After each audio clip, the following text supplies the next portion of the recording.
Ooh, okay, I think we got to get through this quick. OBS keeps crashing on me. King Midas collects 2 videos in a row. You're not going to see it 2 days in a row on YouTube, but we are filming it on consecutive days. So we're going to go through more books that are piling up last few months.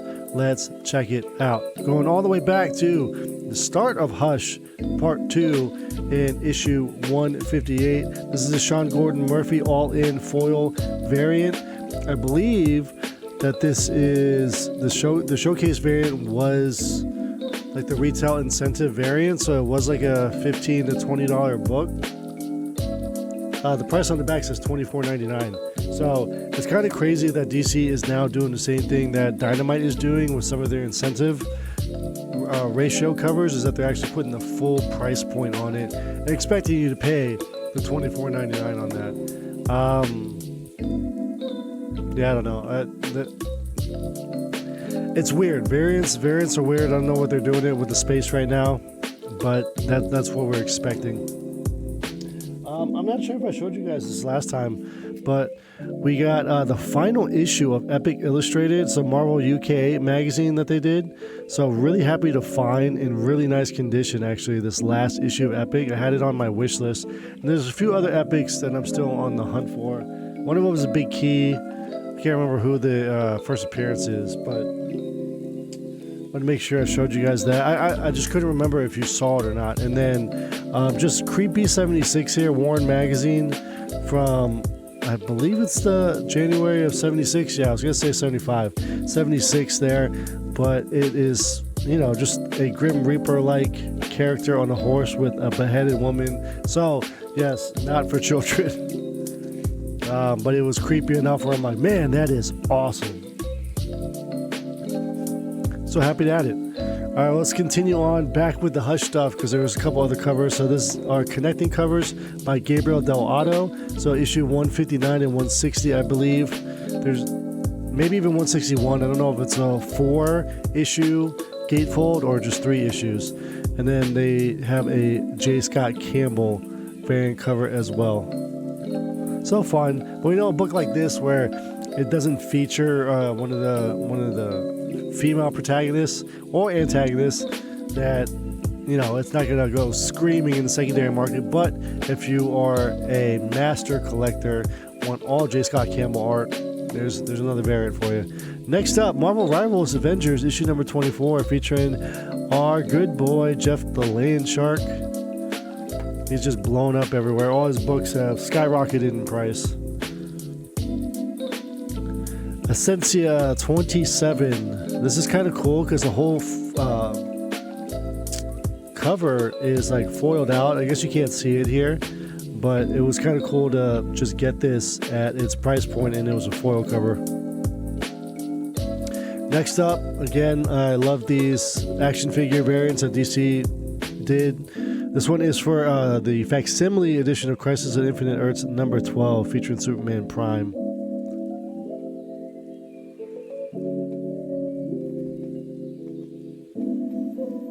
Oh man, Catwoman, Dan Panosian just killing it.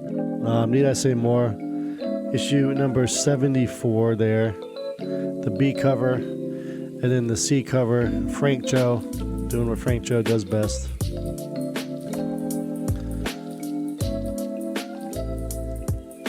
Who is this? Jorge Belair? Oh no, it's just Jordy Belair, but Joelle Jones. Black Canary, Best of the Best, issue number 5. We support Joelle. Yes, multiple copies of Bitterroot, The Next Movement, Volume 2. Which is more Sanford and Green is best for business. Best for business. So we picked up multiple copies of the cover A. Cover A, too, are, as was the first series, is, I believe, each storyline was a 5-issue gatefold, and then he switched it with the next ones. So they're following the same thing for the cover A's. David Nakayama, Flash, always picking up David. Free for All, Patrick Horvath, creator of Beneath the Trees. So really looking forward to reading this, see what it's all about. Looks intense. Death Before Bankruptcy, it says. 56 pagers. So there's a lot of story in that one.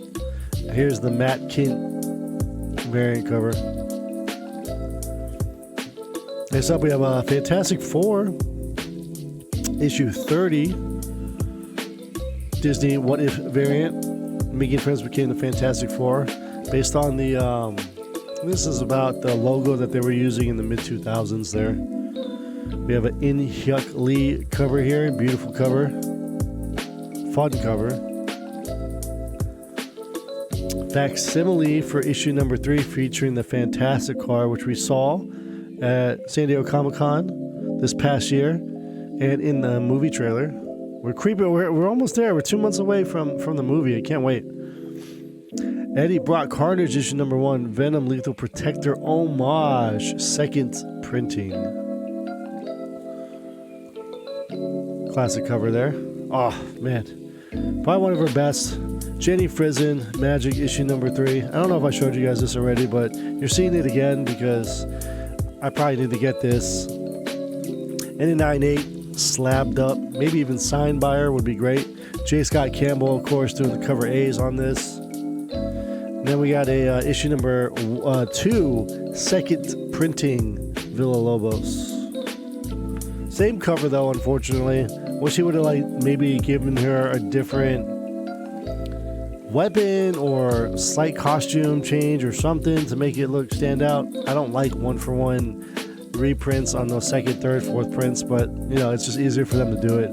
All right, Rogue Savage Land issue number 3, Lucas Wernick. They're doing too much with these Rogue covers. They're incredible, but we all know that, right? Savage Land again, J. Scott Campbell. And then we have Greg Land here, the top off issue number 3 variants. So next up, nice little Jorge Fornes here on the Question issue number 5. Just kind of taking the, what do they call it?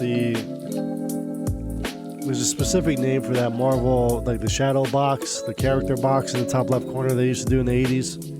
Yeah, y'all know.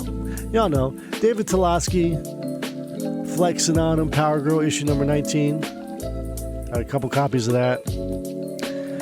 The Pulluminati issue number 1. Of course, that is an homage of the New Avengers Illuminati issue number 1 cover. And I believe this is the actual cover A for it, with all the Deadpools that you probably saw in Wolverine and Deadpool. Next up, again, Panosian just killing it. This is a fun one. Peacemaker, Vigilante, Eagly double feature. So we get to read more about Eagly and their safety instructions. Peacemaker Season 2 coming soon. One World Under Doom. I think it's Alessio Cara, I believe is the name of this artist. Because I don't think this is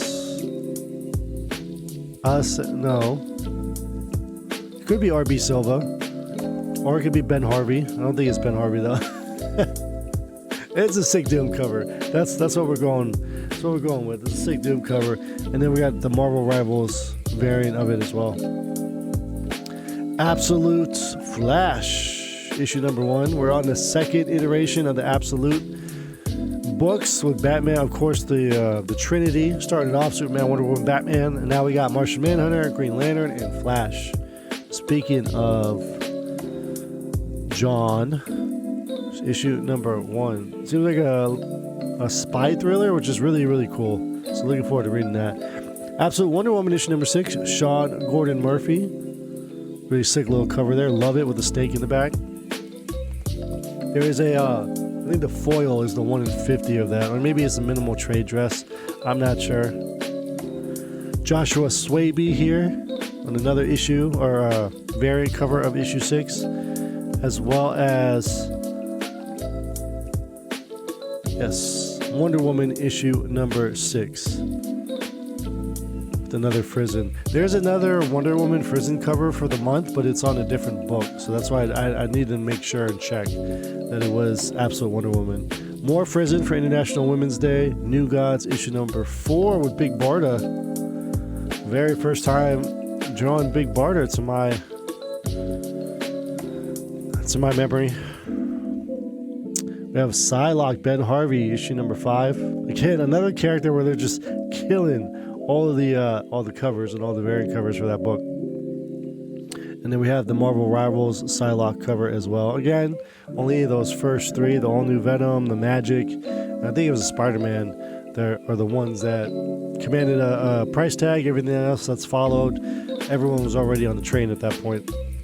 Now we're going to rapid fire through these kimono variant covers that Momoko did for this month. Over all of the titles there. So you had Psylocke, Avengers. This Daredevil one's probably my favorite one, of Elektra. Then we have Invisible Woman, Sue Storm. We have Emma Frost, Exceptional X-Men. We have New Champions, Storm. Not really sure why. Maybe it's May Storm. Then we have Black Cat on Amazing Spider-Man, issue 70, with the cat in her lap. And this is a dynamic one too. I really like this one just because there's more color infused into it. Laura Kinney Wolverine, issue number 4. Fun stuff. More Laura Kinney here. Ji Hung Lee, issue number 4. I believe there's a 1 in 50 or 1 in 100 version of that.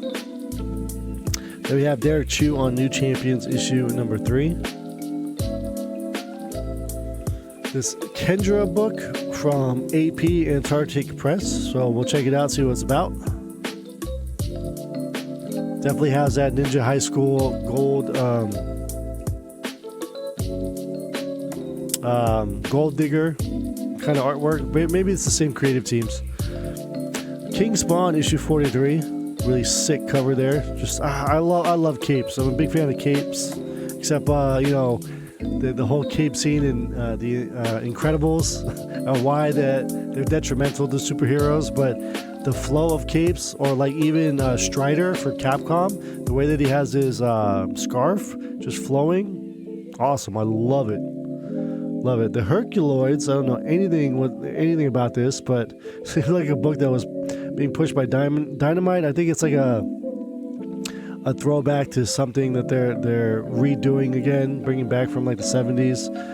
This is a foil 1 in 10 by Joseph Michael Linsner. Then we have a DC All-In foil for Secret 6 number 1, featuring Deadshot and Catman.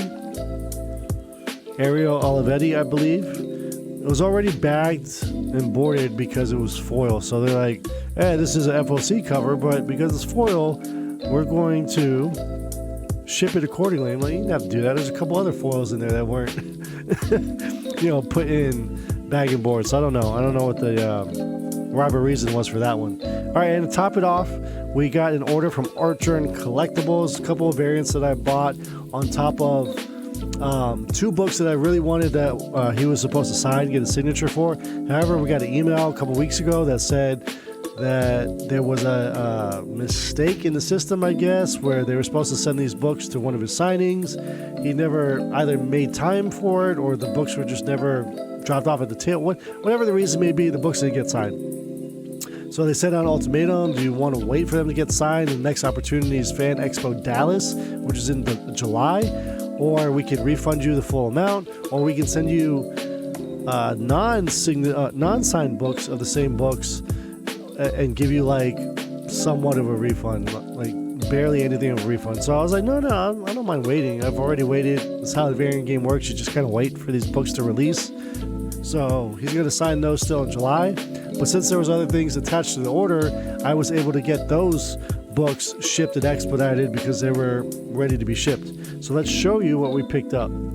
So first one from 2023, Street Fighter Swimsuit Special number 1 from Kunka Kendrick Lim. Beautiful stuff here with Laura. And the other one with the bikini. This one wearing the t-shirt. Took the t-shirt off. Still posing for y'all. Beautiful books out of 400 too. So 213, both of these with the COAs on the back. 213 out of 400 for those two. And then Artgerm did a variant cover for issue number 1 for volume 7 of ASM, which is going on issue 6 now. Legacy was at 965, right? So they are 35, or rather 30 issues away from the big 1,000th issue of Amazing Spider-Man. Now, of course, they've kind of, you know, added a couple other series to like make it seem like there was that many. Actually, no, there has been literally 1,000 for ASM. If you wanted to add all of the Spider-Mans, probably it's close to like 2,000. If they, you know, Marvel, they'll like, hey, there's a 2,000th issue of Spider-Man. They'll do it. They'll absolutely do it. Anyway, trade dress and the Virgin here, 201 out of 1,000 for the Virgin. How many copies? I do not have a COA for the trade dress, so that is however many trade dresses they have. And last but not least, this is La Mole from Mexico City Comic Con. Foil cover of a Black Cat #1 from 2019 that Artgerm did. You know, I've seen this cover before, but of course, La Mole, whenever they do their reprints, they always foil them out. So, nice little foil Black Cat with the signature on there. Beautiful book. Gorgeous, gorgeous. He's the best. He really is the best. Shout out to Artgerm. Appreciate what you do for the community. And that'll do it for the video, guys. Kept it a little shorter. Still close to 20 minutes, but I'm going to try to keep them closer to 15 so they're a little bit more digestible. Anyway, thank you so much. 2 videos in a row. This video will probably be out tomorrow. We'll schedule it that way. And tune in for some more. We got plenty more piles to go through. Take care, guys. Packing Boredom.